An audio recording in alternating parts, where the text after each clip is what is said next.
Hello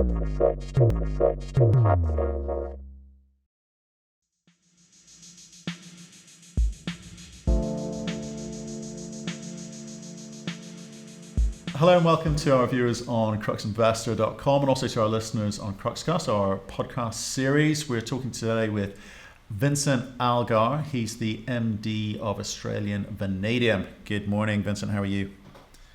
Hi, Matthew. How are you? Not too bad, not too bad. Well, we always kind of get people to kick off with a 2-minute summary on the business, and then we'll get stuck into some questions. Yeah, sure. Australian Vanadium is developing a project just south of Meekatharra in the state of Western Australia, which is a very well-known and well-respected mining state globally. Actually, currently number 2 on the platform of best places to invest in mining projects globally. The project is a vanadium project. It's a primary ore vanadium project, very similar in style to Bushveld and Algar resources projects. And we currently finalised the pre-feasibility study.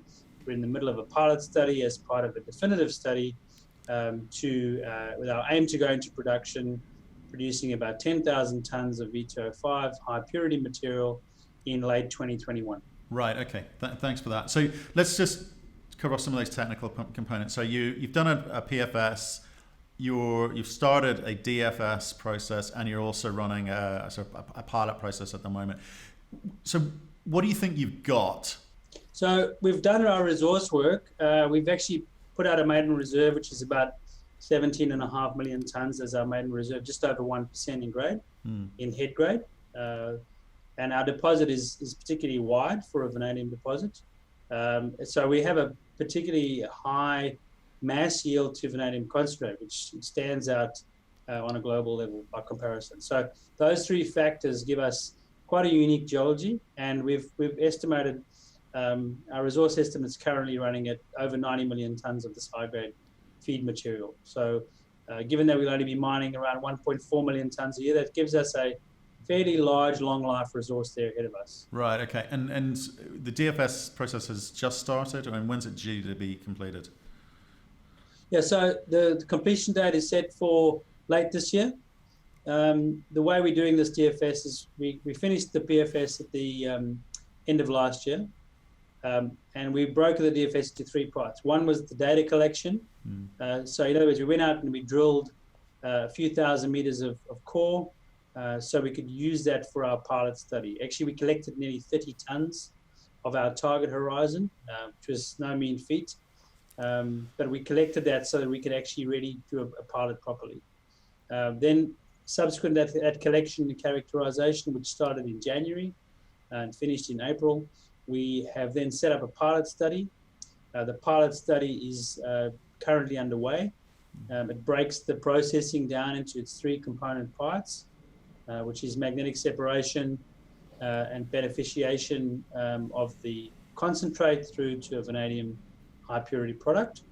And those are the steps we're currently underway. They'll take us through to about September. And then following that, we'll integrate all the results of that pilot work into the final definitive study document towards the end of the year, which will set us up to move into a feed study and move to a very clear financial pathway into mid-2020. Right, okay. So just help me understand. It's a tricky market at the moment. Prices all over the place. It's a hell of a ride for the vanadium guys at the moment. You've been as high as 17, as low as 3. Have you got the team on board who are capable of getting you through this dip at the moment? Because as a company, you've got some cash to kind of take you through the next phase, I guess, through to DFS. But the market's not very forgiving at the moment. So who's on board that's kind of been through this before that will kind of help you kind of get to where you need to be next? Right. So one of the key things that we've been able to secure is we've got 2 people on our team that have got extensive vanadium experience. Right, a guy called Daniel Harris, who's been in the vanadium business for over 40 years. He ran Vametco, the current operation of Bushveld. He ran that for a couple of years. He was the managing director in South Africa. He came through from the US while working for Evraz, and then he moved on to run Evraz's Russian business for 3 years. So he's a process engineer, but he's been involved with some pretty big corporate and corporate players over the years as well. So he's been an MD of very large portions of the vanadium business for a long time, and been involved in process design and running the companies basically. So he's got about 40 years under his belt. He's our technical director. He's our go-to guy in terms of his knowledge base. His network in the vanadium business is extremely deep. So he's and our COO recently appointed a guy called Todd Richardson, has been in the vanadium business for 20 years. Since graduation, he's operated on 3 or 4 operations. He's a process design engineer, heavily focused on building and delivering. So we're very much comfortable. His elevation to COO recently in our organization sets us up for having the right guy on the job to run and build this thing through the process. Right. Then lastly, our technical team on the consulting side, we're using a collection of people who know the West Australian environment really well, but we're using wood consulting engineers, and we've got a couple of people within the wood team that have experience in vanadium operations and design, and they're helping us through this critical period of the process design and testing. So we know that this is the key part.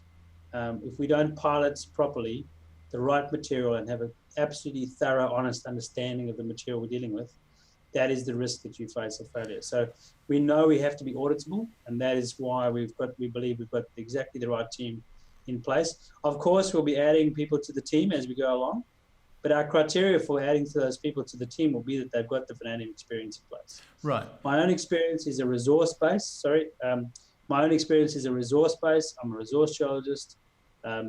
The geology here is obviously important. The geometallurgical side, the scheduling is of great, right within my experience base, and I can add value in that respect. And obviously, I'm very interested in all the other aspects of what we have to do here to deliver. But we want to build the right team to get this done, and we believe we've got most of it. Okay, but I guess what I want to understand also is, so you've got the right technical experience and in spades by the sounds of it, which is great, and you've got as you say, position a globally significant resource. Okay, but you are where you are at the moment. You've got a market cap of circa 30 million. You've got $5-6 million of cash. The junior mining space generally is very tricky because the amount of risk involved in mining. Vanadium price has been very volatile. Who are the guys on board who kind of keep the show on the road while you're sort of developing the DFS? You mean in terms of the corporate side of things? Yeah, I mean, what do you think the challenges are? What are you doing to meet them?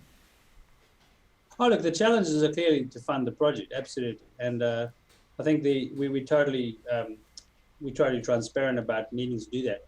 We have to, on the technical side, our technical team has to make sure that we understand the costs of the project and be very clear about what it is we think it's going to cost. And so therefore our central focus is moving into that lower cost quartile, making sure we know our operating cost will be able to be delivered at the lowest possible place. But then the capital side, we need to be able to match the capital with what the equity markets will offer us, and start to deliver a really deliverable story to the equity markets, and subsequent to those, the debt markets as well. And what do you think that story is? I mean, what do they need to hear? What are they going to hear from you? Well, I think one of the things they need to hear about is that we believe is our belief in the market itself. So we haven't really discussed about the market. What is the market for this metal? Why is it so interesting to people? Why is it so volatile? How do we knock the volatility out of this? Having just seen and heard the discussions that you had with Bushveld, for example, one of the aspects of reducing the volatility of this price is why the battery and the development of the battery market, the vanadium redox flow battery market, is so important. It's a large volume market that's disconnected from the steel market. So it offers a huge opportunity to level off this market. So, do you mind if we kind of, just in terms of just bringing that story through, because a lot of people listening to this are kind of new to mining, let alone vanadium. So let's talk about the volatility component first in the marketplace, because there's vanadium, huge relationship with the steel market, rebar, etc. It's 90% of the market for vanadium. Do you want to give your view on why the volatility is there, first of all, and then we'll kind of get into the opportunities? Look, I think because so much of that market is based on the Chinese rebar market, which is a very complex beast, and you've probably picked up a bit of that in your more recent interviews. It is a complex environment, but it is a growing environment nevertheless, and the application of vanadium in that environment is a clear benefit to the people who employ it. So there is a natural growth curve in there that we can take advantage of. That natural growth curve needs and requires additional tons of vanadium to come online. And those tons have to be relatively cheap so that those operations can get into play and stay in play for a long period of time. So newcomers to the market need to be low-cost producers. The other thing that they're requiring is that those newcomers are responsible from an environmental point of view. If you're in China and you're a new producer, well, you're not going to get up and running if you're going to be a dirty producer.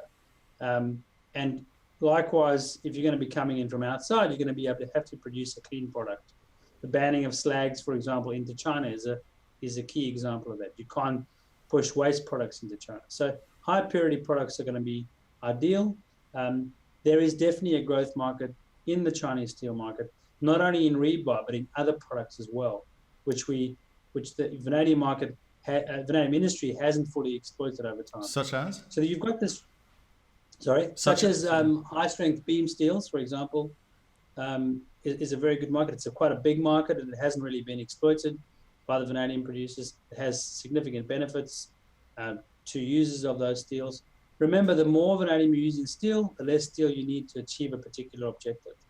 And in the construction industry in China, that's quite relevant. If we can build a strong earthquake-resistant building with less steel, that's a great outcome for everybody in terms of energy use, in terms of steel use, in terms of cost. So, more vanadium in steel has a lot of downstream benefits for everybody. So the fundamental thing is that vanadium is relatively easy to use in the to apply in the rebar market and some other markets, and its cost is not that expensive if it doesn't go if its price isn't too volatile. But we've seen recently, whether it be speculation, substitution from niobium, affect that price, and also the non-implementation by some parts of the Chinese steel industry of the standard that's been imposed on them. Right. So that volatility, I think, if you knock all of that out over time, which it will be, you'll settle into an environment where more vanadium is being used in the Chinese steel market. And even at relatively modest projections, that still means additional tons and additional new mines required and additional expansions to existing operations, such as we see being done by Bushveld and Algar. Yeah, okay. Thanks for that. So in terms of the size of that market, rebar steel market, you still see that growing. I think that's generally accepted. You've talked in your PowerPoint about VRFB, the vanadium redox float battery. I think everyone in vanadium is talking about that because the potential rental component seems to be the story of the month at the moment. I mean, you're some ways from that, but you still got to talk to that market, talk to investors about the opportunities there. I mean, right now you're focused on working out what's in the ground, how you get it out economically, and at a margin which will allow you to be profitable and successful. So, because again, I think you're going to have to hire the right skill sets on board to take advantage and have the right partnerships to take advantage of the VRFB space, and that's probably not something for now for you guys. So, or is it? We're fairly active in that. We're fairly active in that area. We've had a subsidiary similar to Bushveld Energy for the last 2.5 years. We've been really developing that market in terms of looking for the niches within the Australian market to place those batteries, and we've spent a lot of energy understanding where the niches are in the Australian market, and we've seen the vanadium battery market grow here in Australia from one, which was only installed at the University of New South Wales by the founder or inventor, to now having 6 batteries in line and one pretty large one coming online pretty soon. So, and all of those, 3 of those, by the way, are cell cubes. And there's a very real opportunity within the Australian market. Should the psyche work, we are very, very strongly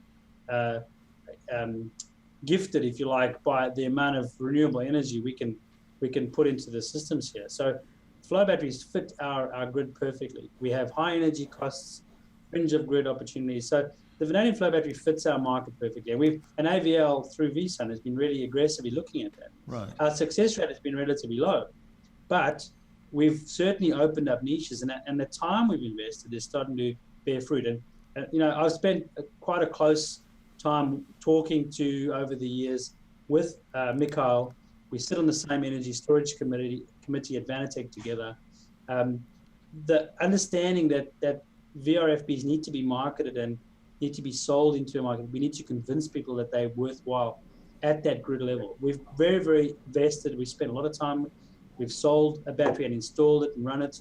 We understand the benefits of this thing, how robust they are. We know that. So we need to convey that into the marketplace by partnering up with flow battery companies. Right. Okay. And so how does that? You are doing that. So, okay, well, that's great. So how do you vertically integrate the business? Or you're going to have to take a view on how you vertically integrate the business to do that, because I appreciate you're in it, but it's not of any scale at the moment. I mean, how much time and money have you spent on that aspect? Well, we've spent a few $100,000 over the last few years looking into it, Right. putting bids in, partnering up, looking at the technical aspects of installation and where they fit. There are in low-cost energy markets, as like the US or the Europe, for example, it's very hard to find niches for them. But over time, there's a number of niches. And in high-cost energy markets and off-grid markets, there's multiple niches for these batteries. So we've used that as a learning process. We built and installed a pilot electrolyte plant at the University of Western Australia. So we understand the production of electrolyte from raw materials. We understand the energy cost of that and how that flows downstream. So we know that there's a step in between taking a product. We also understand the quality issues, both through my work at the Energy Storage Committee with the other players in the vanadium space. We understand the quality parameters around making vanadium that needs to go into electrolyte, for example. So across that whole chain, we believe that within AVL, we already have a very good understanding and set of data that we've been working with over a few years. And we can take that into the plant design. So coming back to your question, how do we implement this in the plant? So we've recently announced some work where we've produced a 99.4% product as part of our pre-pilot work. That'll be our standard product. Now, the definition of an electrolyte-ready vanadium product, vanadium pentoxide product, is around that level. Sometimes higher, sometimes lower, but most vanadium battery players will want you to produce something around that level. Now, for us to target an electrolyte-ready finished product, which is both ready for our steel customers and for our battery customers, is what we want to achieve. That'll give us the total leverage to go into steel and to take a portion of our production into the battery market. Okay. And that'll be built in to the very underlying principles of our design and our economics. So it's an important, not necessarily fundamental part to the business for the future. So let's talk about today in terms of your current investors. They've seen the price fall off, come away in the last year. It's, highs and lows of vanadium for sure. You're sitting around 2 cents at the moment. I mean, what's your message to them in terms of how you deliver a strategy for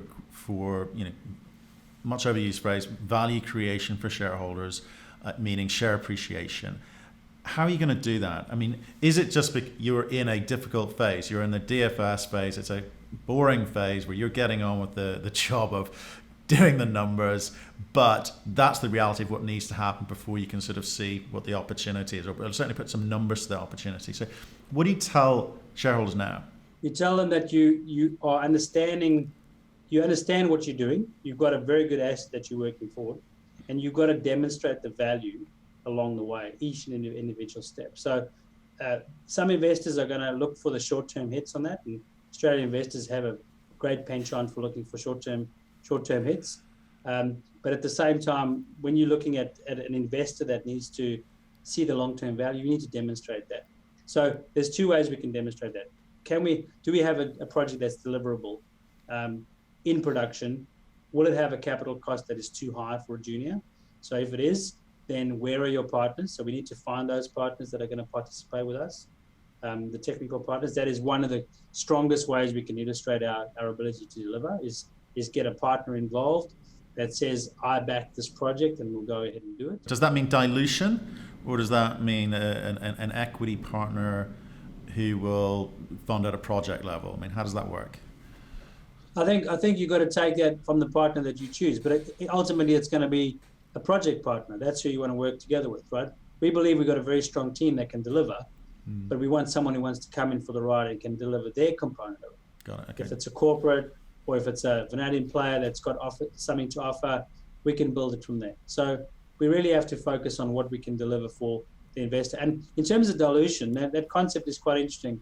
Is that, as one of our guys says, the worst form of dilution is running out of money. So you want to stay in the business. We've got a very robust story to tell. We'll tell that story to investors. And I'm 100% confident that as the project gets funded through to its logical conclusion of being built, it will reach the value it needs to reach. And then no one is going to be diluted by that, because you're in production and you're producing in a market that is stable and you're now part of. So getting into production is the best result, but the hurdles of funding. So the hurdles of funding are always there. And you mentioned it's the second thing you do. Is to demonstrate that when we're operating, that we're going to be in that low cost quartile. So that's a technical deliverable that we believe is one of our core objectives. We're currently at $4.15 in our PFS. We want to get that well below $4, and that we know will give us a sustained operational cost through the life of that initial 17 years and beyond. That we know that we can wear our way through fairly large variations in the vanadium price and still be making money. So I mean, you talk in your PowerPoint about de-risking and improving project valuations, and you just talked about trying to get that operational cost down. What I mean, is that just going to be marginal, or is that going to be meaningful? And if so, how do you achieve meaningful difference from 415 down to whatever target you set yourself? I think you've got to innovate. There's some innovation there. Our announcement 2 weeks ago, in particular, is a typical example of that. We've innovated by changing out one of the back-end processes in the standard process, and also looking at pelletizing in the front, both of which delivered a significant result for us. And implementing those in the final plant are the ways to innovate. The vanadium industry, using standard roast leach technology, has been fairly bland in terms of that level of innovation. Also looking to produce electrolyte ready products, ones that are open for investment into other markets. For example, a lot of people would just go out and produce a product that's ready for steel. Off we go. So Australia has a very, very conducive environment for R&D. We get 45 cents back per dollar of R&D money that we spend.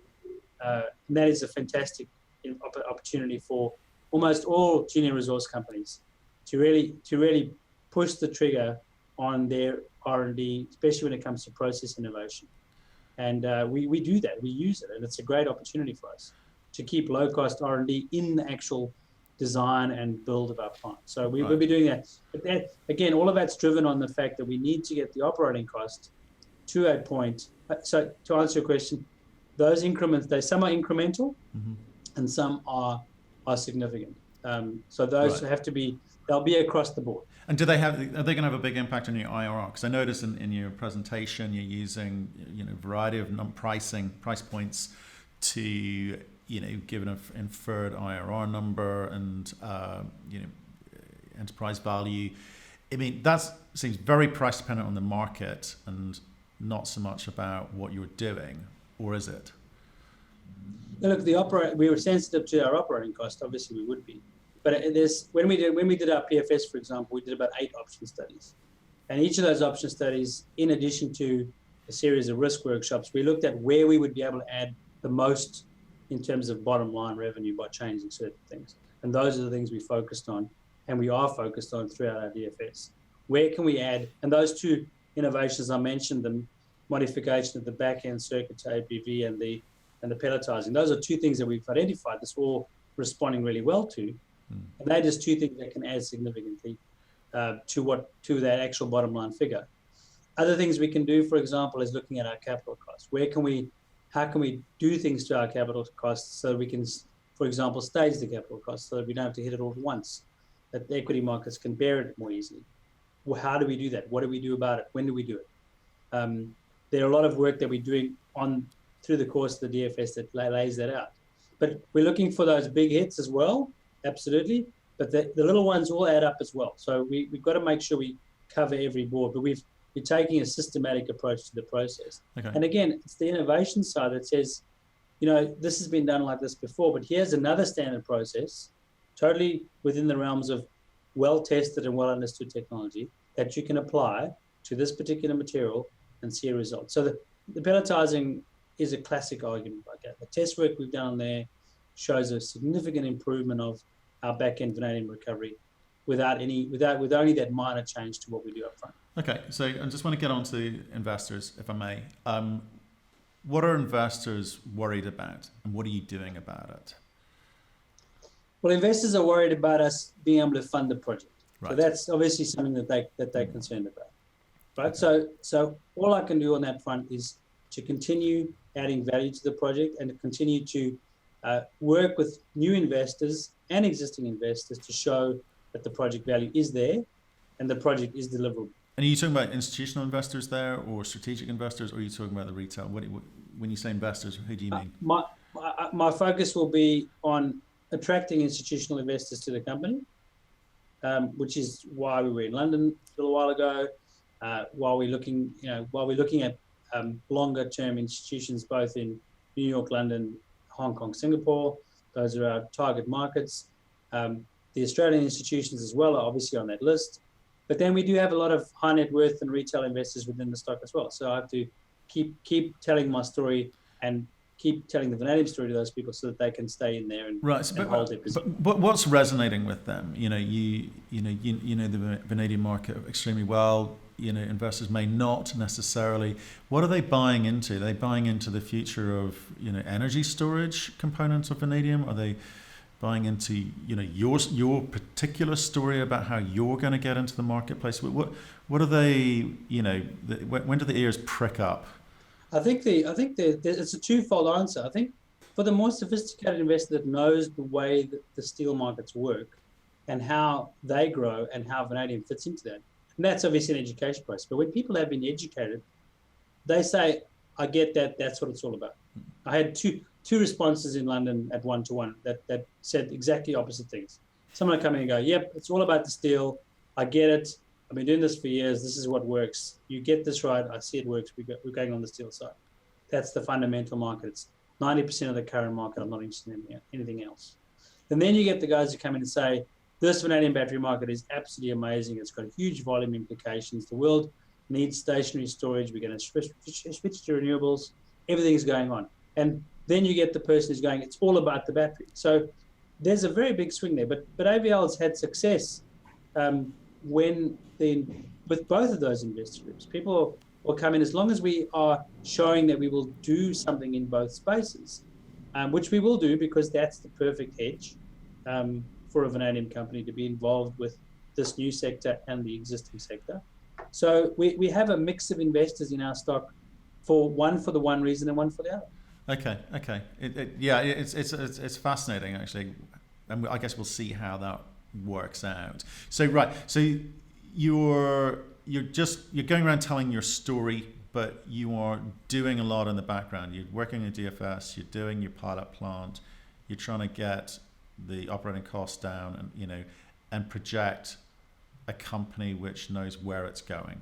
That seems to be what you're telling me. That's and we want to be here to build the thing. So right. We've got the team that knows and can build it. So we're going to push ahead with that. Okay. We've got to bring partners along with us that believe us. and we can go ahead and do that. That's our objective. That's interesting to me. So the strategic partners, they're not on board yet, or there are conversations which are happening. I mean, what are the kind of catalyst moments for for the next 12 months for you? What are you targeting doing? Obviously the DFS, I get it, and the results from the pilot plant, I get it. But what else is happening with the business to ensure its survival, to ensure that it's able to deliver the things that you think you want to deliver now, like vertical integration? What targets are you setting yourself, and what are you measured on? Well, we measured on the success of that share price is obviously something we measure on. Yeah. Growing our market capitalization is there, and then closing those key deals with interested parties, whether they be investors or whether they be offtake partners or whether they be memorandums of understanding with potential buyers. Those are what we measured on. Those are the things that are going to help us move forward. Those are going to provide certainty to the investor that we've got a customer that wants to buy material X and wants to take us through to production. Now, when we discuss potential offtake with people, we always talk to them about investment as well. Do they want to come along for the ride? I mean, a lot of these guys want to come to you and say, yeah, I'll take the offtake, but they don't want to put their skin in the game, and that's not what we're there for. We want to say, well, if you want to be in the vanadium business, let's go together. And we're plumbing that network. We expand that network constantly. We utilize the fact that the guys in the team have been in that network for a long time and spending our time making ourselves part of it. But there are people that are interested in vanadium anyway because they're really vested in it. And there's people that have looked at the last few years. They've looked at Algar, they've looked at Bushveld's success. They've looked at the price of vanadium and the potential returns that it can give when it's really cranking. And they go, this is not a bad business to be in. And a lot of it's actually aligned quite well with other steel businesses and other alloy businesses. So there's quite a number of natural partners there, both in China and outside of China that need to be worked through. But as you know, anyone making a deal has to go through the diligence process. You have to court each other and work closely with each other and become friends as well and trust each other. So all of that is an ongoing process, which is what I'm doing, what my team is doing, and we'll continue to do that with the confidence that the project at the back end is solid as a rock. Okay. Do you want to finish off by giving us 5 reasons for new investors to be looking at your business? I saw Bushveld's answer the other day, so I have to come up with 10 more. He had 7. I did love that answer. I can't beat that. Okay, give us 8. I just want to give people an answer. So anyway, that's Fortune. He's a great person to have in the industry, I must say. So yeah, smart guy. Smart guy. To say we do model ourselves on both Algar and Bushveld, between Fortune's team and Algar's team, Mark Smith's team, and Paolo's team. That they're great examples to have in the industry, and to be honest, the fact that Australian Vanadium's project can be another Algar or another Bushveld, that's one reason. Where is Australian Vanadium's project? It's in one of the world's best investable regions for mining projects generally. Both the location and the state itself is very pro mining. It's an easy place to do business. It's a very sophisticated place to do business. So that's another reason to want to be involved in a company that's got a great project in a great location. Mm-hmm. The returns on the vanadium industry are looking like someone that people need to be involved in. I think people need to take close heed of what's happening in the vanadium industry, both from a steel and an energy storage point of view, and also the other applications that may involve vanadium that can significantly increase its consumption globally. And again, a producer of high purity material with a significantly long life needs to be looked at closely. And then on a technical level, as an investor, what is the best vanadium project in the world to invest in? It's the one that's going to have the highest chance of success, that has de-risked this project to the maximum and can come into production for a significantly long time and generate returns for a very long time. We believe that we are firmly in that window. And at a good price today. Cheap. Going cheap today. Okay. Not that we like that, Not but not won't at the be going moment. cheap tomorrow. So. No, okay. Well, look, Vincent, thanks very much for your time, mate. I do appreciate it. And keep us up to date with things as they develop. What's the next bit of big news? We've got fair bit of work around the concentrate production quality that we're producing from the pilot study. We've got some resource results, some drilling results coming out, some resource results coming out later in probably early next month, and we'll be working on an updated resource from those results. We've got then we're looking at some of the other. Then there's obviously various discussions we're ticking away on, and then we're looking at getting the view on the actual an update to the PFS. We've mentioned that in an announcement recently. We want to take the new base case with all these changed parameters in and squeeze it out so we can actually show people what we've done so far. Like, you know, have we brought some stuff? Have we made it? What improvements have we made? Great. So that investors can see we've made progress as we lead into the end of the DFS itself. Give us a call when you have some of that ready to come out. We'd be delighted to talk to you about it. Thanks again for today, and we'll speak to you again real soon. Yeah, good. Thank you very much. Thank you very much for watching our video. We do aim to give you informed and intelligent information with which to make your investment decisions. So if you liked what you just saw, please give us a thumbs up. And if you want to see more insightful, in-depth, honest and unbiased interviews, then please click the subscribe button. So thanks again for watching, and we look forward to seeing you again soon.